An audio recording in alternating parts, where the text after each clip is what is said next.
They shot down your dreams, and now you need your face scanned. What the fall of passport power and biometric borders means for your freedom. You know, it all started with a lie. Just 2 weeks to slow the spread. Digital passes are temporary. Travel will bounce back soon. Well, guess what?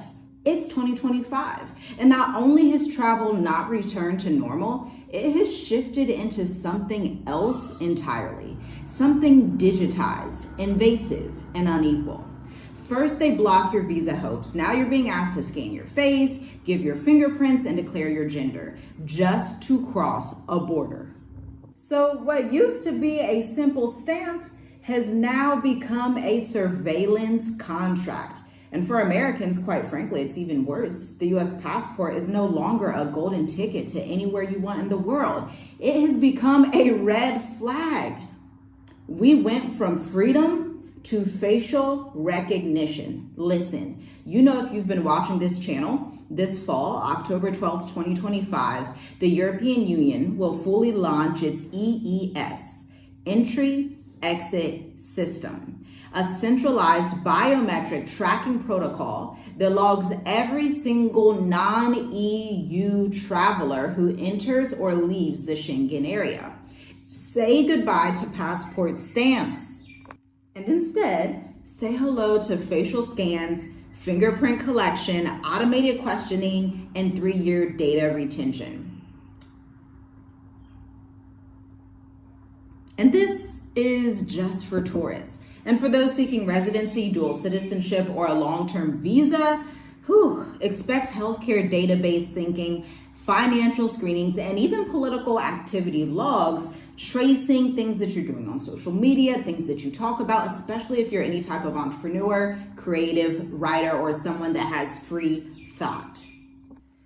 You know, I can't help but feel like this is not about border control. This is about behavior control. And listen, you saw the thumbnail. You know exactly what I think of this. And I want to speak to you in very clear but poetic terms. I'm careful with my language because we are coming into a time where if we want to talk to each other like we are right now, then we're going to have to communicate effectively through parables, if you understand what I'm saying.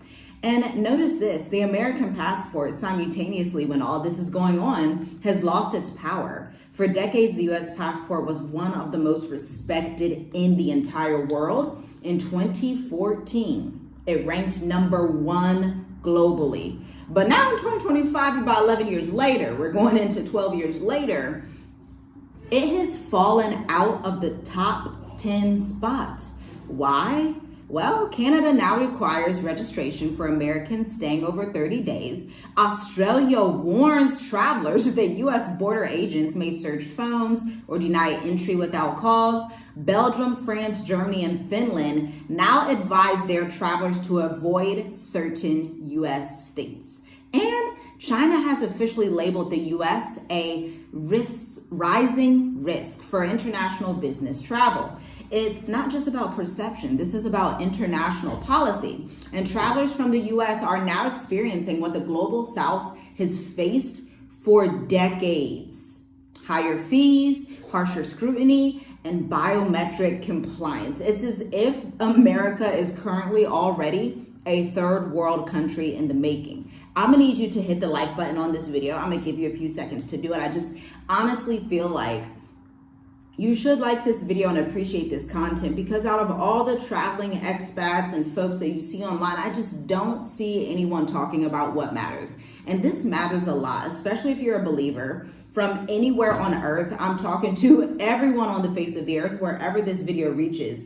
We need to be aware of these things, okay? We need to put on a level of strength and sobriety to be able to face these things and articulate it head on so that you know which areas that you will want to move to or travel to in the future, which are probably going to be in the global South. Because check this, in sub-Saharan Africa, especially if you're not in countries like a South Africa, or a Kenya, the vast majority of African people don't even have smartphones. And so you're seeing how this system is going to be slowed down in reaching the continent entirely. But that does not mean that America and Germany and France and Belgium and Japan are just going to stop altogether. Instead, what it means is they're going to speed it up, and it's going to function mostly in the Western world, okay? And this is why I'm so adamant about telling you about Africa. Man, I was called from such a young age to go to the continent, and I heeded the call with my husband with no delays. Like, we just heard it. We got to do it, because at the end of the day, this prophetic movement is going to end up saving people's souls. This is going to end up saving generations. This is going to end up helping people be regular humans again, because I am of the extreme belief that humanity in the West is not really the way that humanity should function. And again, if you've been on this channel for any length of time, you know that I like to look at the patterns. So they're not tracking you for safety, they're tracking you for submission. And let's connect these dots real quick. 2020 was the lockdown era. 2021, we started to see health passports and making sure you had certain things that complied with certain things that were happening back then. 2022, you saw a lot more QR scanning. 2023 and 2024, you saw real ID mandates. 2024 also, you saw digital border walls, and now 2025 we have the biometric EES systems and everything that has gone into shifting this administration's policy and politics, okay, which is a lot of stuff that I don't even have time to mention on this video. And I want to ask you just one simple question: do you think this really ends with convenience? The answer should be no. It ends with compliance. And every face scan logged is a behavioral data point. Every denied entry is an algorithmic judgment. And every little lie used to justify these changes is just a trial run for something much bigger. Let's also take into consideration the $250 visa integrity fee and the rise of financial firewalls. And another alarming trend, visitors to the USA from select countries must now pay a $250 prepay visa integrity fee, and it's spreading. European lawmakers are exploring similar fees. Japan lawmakers are actually booting thousands of people on student visas. And even for Americans, particularly if you are a traveler and you cannot show proof of biometric clearance, you don't meet Real ID standards, or you hold a lower trust passport and you have dual citizenship, then the US is now in that category for some of these zones. And, you know, this is crazy to say in 2025, coming out of my mouth as an American. It's just, this system has totally flipped into something that we don't even recognize anymore. Pay more, wait longer, and risk denial is the new theme of travel if you are traveling in the West. Travel is no longer a right either. It's a privilege earned through compliance. This is where the lie cuts the deepest.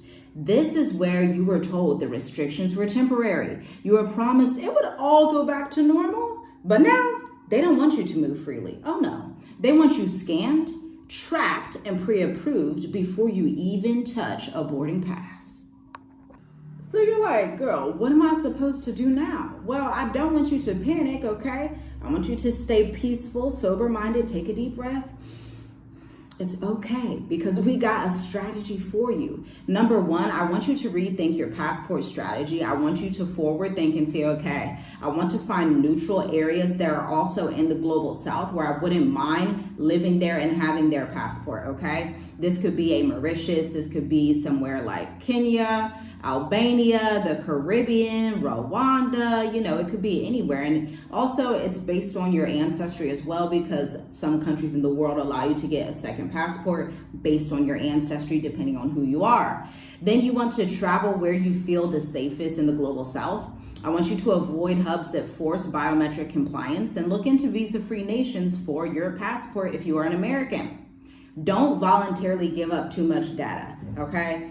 Don't unnecessarily download all of these apps, facial recognition gates, and pre-travel screenings that go beyond visas. You want to pay attention to the countries that allow you to just be a regular human with your regular passport, okay? And build systems. This includes offline payment options, having a system for your crypto, having a system for your stocks, having a system for your business, because you know we've been telling you guys, you need to be an entrepreneur. I've been an entrepreneur for going on 10 years this April, and I'm so glad that I did it. Yes, it's gonna take pivoting and adjusting and discerning the times and learning economics, but you got this. I believe you can do it. And I have blogs on my website, like over 400 blogs, literally sitting waiting for you if you need free information before you start. Head to www.tiffygwrites.co and start getting your freelance consulting side hustle going, and then it'll become your main hustle that opens doors in countries like Mauritius, Africa, or anywhere else you want to go in the world that has favorable visas and residency programs for your type of business. And remember, we have a variety of intensives and programs. We have one that has one slot available coming up September 1st, which is the Mature Adult Intensive for those that are ready to take their coaching and consulting seriously to retire or do a pre-sabbatical abroad. You're tired of working, you're tired of hustling, you're trying to figure out this travel thing and relocation by yourself. And to be quite honest, you're just burned out. You need a second set of eyes on your plan. We will be that set of eyes. Check out the link in the description to read the full enrollment guide. Whew. Now, I just want to let you know, you do not have to be crazily stressed out, but you do have to plan and strategize. Remember Revelations 13:16. He calls us all, both small and great, rich and poor, free and slave, to receive a mark. The infrastructure is already here. Scanning gates, digital tokens, permission-based movement. The control system is not coming. It's already operational. Shalom, shalom. I'll see you in the next video.